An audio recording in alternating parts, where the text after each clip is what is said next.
नमस्कार दोस्तों, Haryana study IQ YouTube channel पे आप सभी का बहुत बहुत स्वागत है। और जैसा कि आपको पता है कि अभी ट्रेजरी ऑफिसर और असिस्टेंट ट्रेजरी ऑफिसर के जो फॉर्म है वो फॉर्म फिलिंग हो रही है और 1 सितंबर इसकी लास्ट डेट है, यानी कि 1 सितंबर तक फॉर्म फिलिंग होगी। और उसके बाद एचपीएससी ने एग्जाम कैलेंडर जारी किया है। उस एग्जाम कैलेंडर में 2 नवंबर को जो प्रीलिम्स है उसकी डेट डिक्लेयर की है। तो बड़े डाउट आ रहे थे और एक सबसे बड़ा डाउट था कि नेगेटिव मार्किंग होगी या नहीं होगी। तो आज ये 2-3 बातें हैं जिन पे हम क्या करेंगे, डिस्कस करेंगे कि नेगेटिव मार्किंग होगी या नहीं होगी। तो देखो, नेगेटिव मार्किंग के बारे में अभी जो कोरिजेंडम जारी किया है उस कोरिजेंडम में नेगेटिव मार्किंग का कोई जिक्र नहीं है, लेकिन मैं आपको बता देता हूं एचपीएससी में 1/4 नेगेटिव मार्किंग होती है। तो एचपीएससी में 1/4 नेगेटिव मार्किंग होती है तो नेगेटिव मार्किंग होगी, ऐसा नहीं है कि नेगेटिव मार्किंग नहीं होगी। तो पहली चीज क्लियर है। दूसरी बात है कि एज कब से काउंट होगी। कुछ कैंडिडेट ऐसे थे जिन्होंने 2023 में फॉर्म अप्लाई किया था, लेकिन 2023 में फॉर्म अप्लाई करने के बाद अब वो ओवरेज हो गए हैं, मतलब उनकी जो एज क्राइटेरिया है वो एज क्राइटेरिया से बाहर आ गए हैं। Let us suppose general candidate के लिए 18 से 42 साल है, तो 42 साल की एज कंप्लीट हो चुकी है। उस समय तक कंप्लीट नहीं हुई थी, लेकिन अभी फॉर्म आए हैं तो कंप्लीट हो चुकी है। तो क्या वो एलिजिबल है या नहीं है? तो वो सारे लोग एलिजिबल हैं, वो फॉर्म अप्लाई कर सकते हैं। और अच्छा, दूसरी बात कि जिन्होंने पहले फॉर्म भरा था वो दोबारा फॉर्म भरना है कि नहीं भरना है। तो एचपीएससी ने क्लियरली मेंशन किया है कि आपको दोबारा से फॉर्म फिल करना है। मतलब आप जब वहां पे रजिस्ट्रेशन उस लिंक पे जाएंगे तो उस लिंक पे जाएंगे तो आप जब वहां पे बताएंगे कि हम पहले से ऑलरेडी हमने फॉर्म फिल कर रखा है, तो आपके पास एक ओटीपी आएगा, आप अपना पासवर्ड चेंज कर सकते हैं और आपने 2023 में जो फॉर्म फिल किया था वो पूरा फॉर्म आपका क्या हो जाएगा, ओपन हो जाएगा। फीस आपकी दोबारा से नहीं लगेगी। ऐसा नहीं है कि आपने वहां पे 1000 रुपए पे किए थे, अब दोबारा 1000 रुपए पे करने हैं, नहीं, दोबारा पे नहीं करने हैं, फीस आपकी नहीं लगेगी। लेकिन एक बार आपको रजिस्ट्रेशन जरूर करना है जिन्होंने पहले फॉर्म भरा था। और अगर आपकी उस टाइम तक एज नहीं हुई थी, आपने फॉर्म अप्लाई किया था, अब आप ओवरेज हो गए हैं, तो भी आप इस एग्जाम के लिए एलिजिबल हैं। तीसरी बात है कि जो डिग्री है वो कब तक होनी चाहिए। कि डिग्री कुछ कैंडिडेट ऐसे हैं जिनका ग्रेजुएशन हो गया अभी कंप्लीट, लेकिन आपको पता है कि जनरली यूनिवर्सिटी में डिग्री जो है वो 7-8 महीने के बाद आती है, तो डिग्री नहीं आई अभी तक। तो डिग्री नहीं आई है तो ऐसा नहीं है आप एलिजिबल नहीं है। आप अपनी first year, second year, third year की जो मार्कशीट है उसकी पीडीएफ बना के अपलोड कर दीजिए और आप एलिजिबल हैं।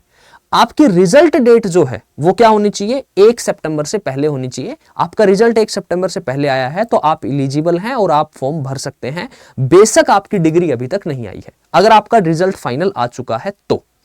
चौथी चीज है कि जो बीसीए है, बीसीबी है और ईडब्ल्यूएस है वो कब तक का वैलिड होगा। तो इसके रिगार्डिंग 2 दिन पहले ही एचपीएससी ने एक जो है वो स्टेटमेंट जारी की, एक अनाउंसमेंट जारी किया। यहां पर आप एचपीएससी के ऑफिशियल वेबसाइट पे जाएंगे, व्हाट्स न्यू में जाएंगे तो यहां पे देख सकते हैं 18 तारीख को उन्होंने यहां पर बताया और उन्होंने यहां पर क्लियरली मेंशन किया कि जो कैंडिडेट पहले फॉर्म भर चुके थे,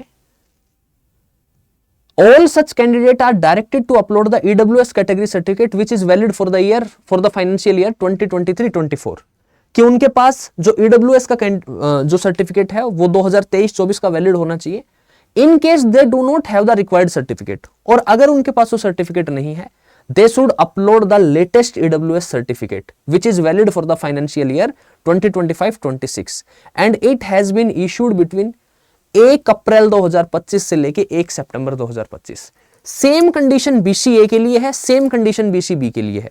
आप उस समय बीसीए से फॉर्म अप्लाई कर रहे थे, आप उस समय बीसीबी से फॉर्म अप्लाई कर रहे थे 2023 में, आप ईडब्ल्यूएस से फॉर्म अप्लाई कर रहे थे, और अब आपके पास उस टाइम का जो सर्टिफिकेट है वो सर्टिफिकेट नहीं है। तो अगर आपके पास वो सर्टिफिकेट नहीं है, आपके पास लेटेस्ट सर्टिफिकेट है, तो आप लेटेस्ट सर्टिफिकेट अपलोड कर सकते हैं। एचपीएससी ने ये चीज क्लियर करती है, तो वो क्या होगा, आपका वैलिड होगा और आपका मान्य होगा और आपका फॉर्म किसी भी तरीके से रिजेक्ट नहीं होगा। ठीक है, क्लियर है। तो ये 4 बातें थी जो सबसे मेजर डाउट आ रहे थे।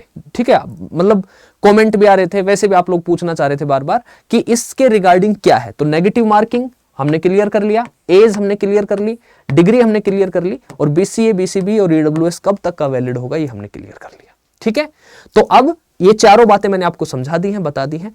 अब बात है कि आप लोग तैयारी कर रहे हैं, प्रिपरेशन कर रहे हैं। 2 नवंबर को एग्जाम डेट डिक्लेयर हो चुकी है, लगभग 70 दिन का टाइम आपके पास बचा है, अप्रोक्स 70 डेज मान के चल सकते हैं आप, 71-72 दिन का टाइम है। और मैं हमेशा कहता रहा हूं कि प्रीलिम्स पहली बार कंडक्ट हो रहा है और प्रीलिम्स ज्यादा चैलेंजिंग है मेंस से, क्योंकि 15 गुना candidate, total number of vacancy के 15 गुना कैंडिडेट को ही वो मेंस के लिए अपीयर करने देंगे, 15 गुना कैंडिडेट को अपीयर करवाएंगे मेंस में।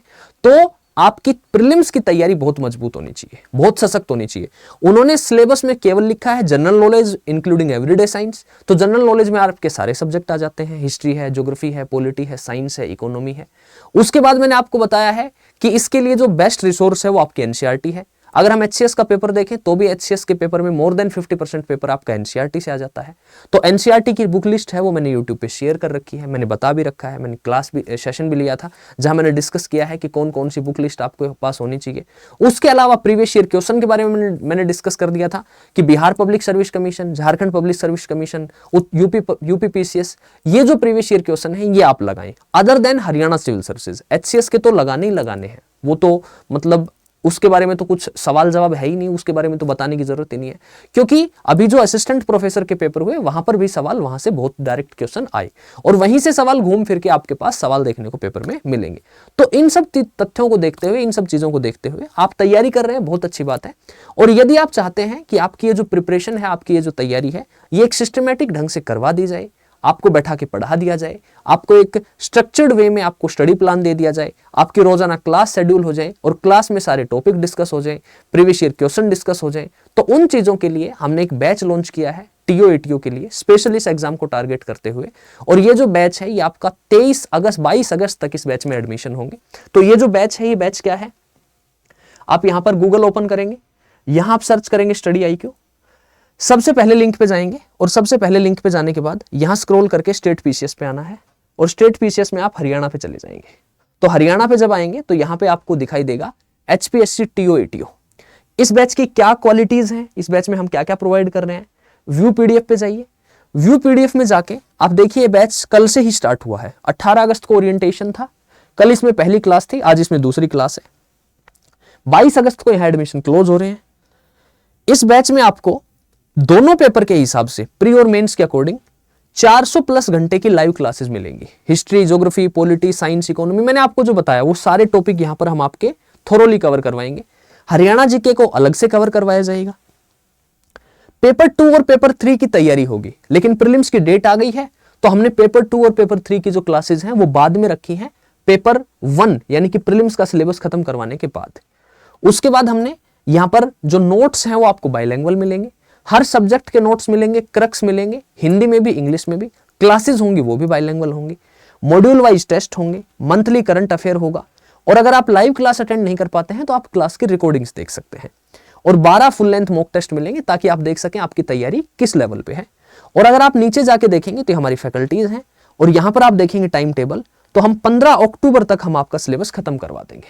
तो जब आपका हिस्ट्री खत्म हो गया, ज्योग्राफी चल रहा है तो आप हिस्ट्री का रिवाइज करते रहिए, जब आपका साइंस चल रहा है तो आप ज्योग्राफी रिवाइज करते रहिए, तो आपका रिवीजन भी साथ के साथ चलता रहेगा। और 15 अक्टूबर के बाद आपके पास लगभग 17-18 दिन का टाइम और बचेगा जिसमें आप 2 बार रिवीजन और कर सकते हैं। जब आपके पास नोट्स होंगे, आपके पास क्रक्स होंगे तो आपके लिए चीजें आसान होंगी।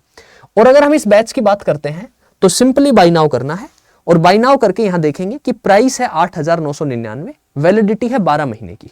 बट आपको ये पे नहीं करना है, आपको 3 ऑफर्स अवेलेबल पे जाना है, यहां एक कूपन कोड अप्लाई करना है और you have to use the coupon code NK Live। और जैसे ही इस कोड को अप्लाई करेंगे आपको 4500 रुपए का डिस्काउंट मिल जाएगा। You will get a discount of 4500 और आपको इस कोड को यूज करने से यहां पर 4500 रुपए में ये बैच अवेलेबल हो जाएगा। ठीक है, तो मैं यही कहना चाहूंगा कि यदि आप लोग तैयारी कर रहे हैं, प्रिपरेशन कर रहे हैं, तो आपको पता है स्टडी आई क्यू अपनी क्वालिटी एजुकेशन के लिए जाना जाता है। हम जो आपसे प्रोमिसेस करते हैं वो आपके फुलफिल करते हैं, तो हमारे साथ जुड़े और अपनी तैयारी को, अपनी प्रिपरेशन को आगे बढ़ाएं। तो मुलाकात करते हैं नेक्स्ट सेशन में, तब तक के लिए bye bye, see you, take care, best of luck.